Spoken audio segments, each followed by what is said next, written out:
Shalom, perkenalkan saya Novan Skawinyan dari kelas 12 IPA 2 SMA Mahanaim. Pada kesempatan kali ini saya akan mempresentasikan tugas kimia saya yang berjudul kegunaan senyawa karbon sebagai tugas portofolio saya.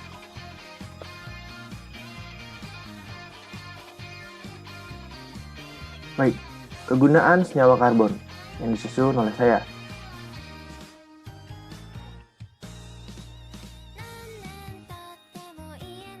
Kegunaan senyawa karbon yang akan saya bahas di sini ada 7 bagian. Yang pertama ada alkohol, ether, alkanol atau aldehid, alkanon, asam basa, ester, dan yang terakhir ada haloalkano.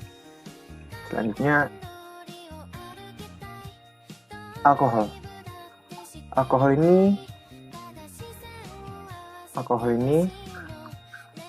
Alkohol adalah hal yang sering kita temui dalam kehidupan sehari-hari. Salah satu kegunaan alkohol yang sudah kita ketahui adalah pada bidang kesehatan, di mana alkohol sering digunakan sebagai sebuah disinfektan. Alkohol sendiri merupakan sebuah istilah yang umum untuk senyawa organik yang mempunyai gugus hidroksil yang terikat pada atom karbon alkohol.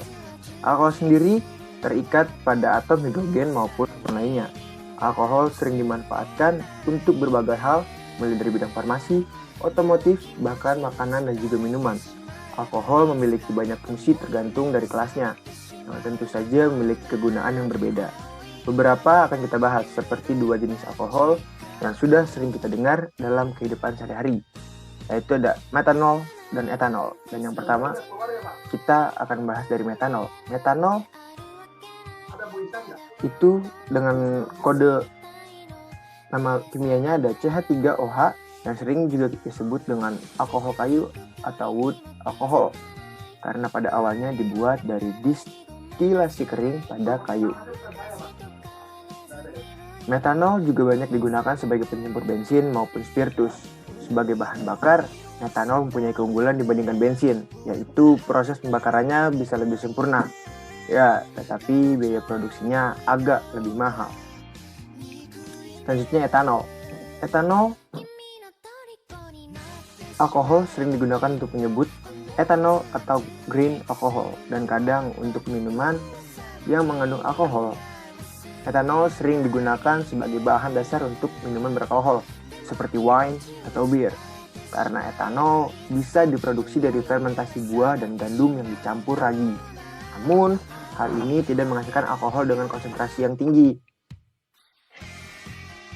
Etanol diproduksi dengan proses fermentasi karbohidrat, misalnya fermentasi ubi kayu, atau yang sering disebut dengan pembuatan tape. Selanjutnya, kegunaan ether. Kegunaan ether yang pertama adalah ether digunakan sebagai pelarut.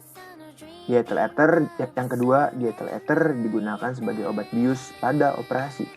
Dan yang ketiga, methyl tersbutil atau MTBE digunakan sebagai zat aditif pada bensin pada suhu dingin atau untuk meningkatkan angka oktan. Dan oktan bensin itu ada dampaknya. Pada konsentrasi rendah, ether dapat menyebabkan kepala pusing, sedangkan pada konsentrasi tinggi dapat menyebabkan tidak sadarkan diri. Oleh karena itu, banyak orang menggunakan bensin untuk membuatnya mengalami pusing atau sesuatu yang tidak baik. Selanjutnya, sifat ether yang akan kita bahas adalah yang pertama, ether memiliki jumlah atom karbon sedikit, jadi sangat mudah menguap dan mudah terbakar. Yang kedua, ether adalah pelarut organik yang baik. Yang keempat, ether sederhana, seperti dietil ether, tidak berasa. Yang kelima, etil ether adalah pelarut yang baik untuk ekstraksi dan untuk berbagai macam reaksi kimia. Ether etilena glikol digunakan sebagai pelarut. Selanjutnya, kegunaan alkanal atau aldehid. Itu yang pertama ada untuk membuat formalin atau sebagai bahan pengawet, dan juga untuk membuat plastik termoset seperti pada gambar di samping. Kegunaan alkanal aldehid sebagai pelarut senyawa karbon, sebagai bahan pembuat kloroform, iodoform, dan isopren sebagai zat campuran parfum dan kosmetik. Dan juga ada larutan 40% formaldehid dalam air disebut formalin digunakan untuk mengawetkan benda-benda anatomik. Dan juga selanjutnya formaldehid digunakan untuk bahan baku damar buatan, plastik dan juga insektisida. Dan terakhir, etanol digunakan untuk bahan karet, damar buatan, zat pewarna, dan zat organik yang lain. Asam asetat, aseton, etil asetat, dan 1-butanol. Selanjutnya, kegunaan alkanon. Terkadang alkanon dicampurkan sebagai campuran dalam pembersih cat kuku, atau sebagai campuran dalam aseton, dan juga sebagai campuran pada gas air mata. Selanjutnya, sebagai pelarut senyawa karbon, dan lagi sebagai bahan pembuat kloroform, iodoform, dan isopren, dan juga sebagai zat campuran parfum dan kosmetik, dan yang terakhir bahan anti ledak. Selanjutnya ada asam karboksilat. Itu yang pertama ada sebagai bahan pembuatan cuka, yang kedua ada bahan pembuatan sabun. Kegunaan asam karboksilat yang lainnya adalah 1. Asam asetat sebagai pemberi rasa asam dan sebagai pengawet makanan. Dalam industri sebagai bahan baku sintesis serat dan plastik. Ini terakhir dalam laboratorium sebagai pelarut dan sebagai pereaksi. Yang keenam ada ester. Ester aromanya digunakan untuk wangi-wangian dan juga ester lilin digunakan pada mobil dan pembuatan batik. Kegunaan ester yang lainnya adalah ester yang berasal dari buah-buahan digunakan untuk aroma tadi atau essence pada makanan. Dan yang kedua, ester lemak untuk membuat mentega, margarin, ataupun sabun. Dan yang ketiga, ester lilin digunakan untuk mobil dan batik. Dapat diperoleh dari tawon dan daun palma brasilia.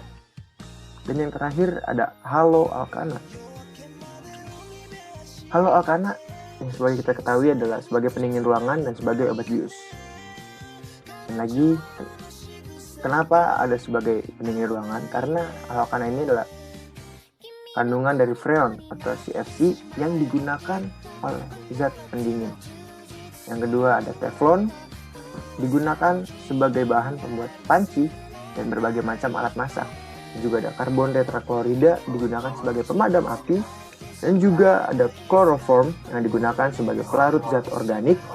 Dan juga ada tetrakloroetilena yang digunakan sebagai pelarut lemak dan pengolahan logam dan tekstil. Dan yang keenam ada klorometana, digunakan sebagai bahan untuk membuat plastik. Ya, sekian presentasi dari saya, Othniel Alphonse Kawinian. Semoga dapat membantu kalian yang menontonnya. Sekian dan terima kasih.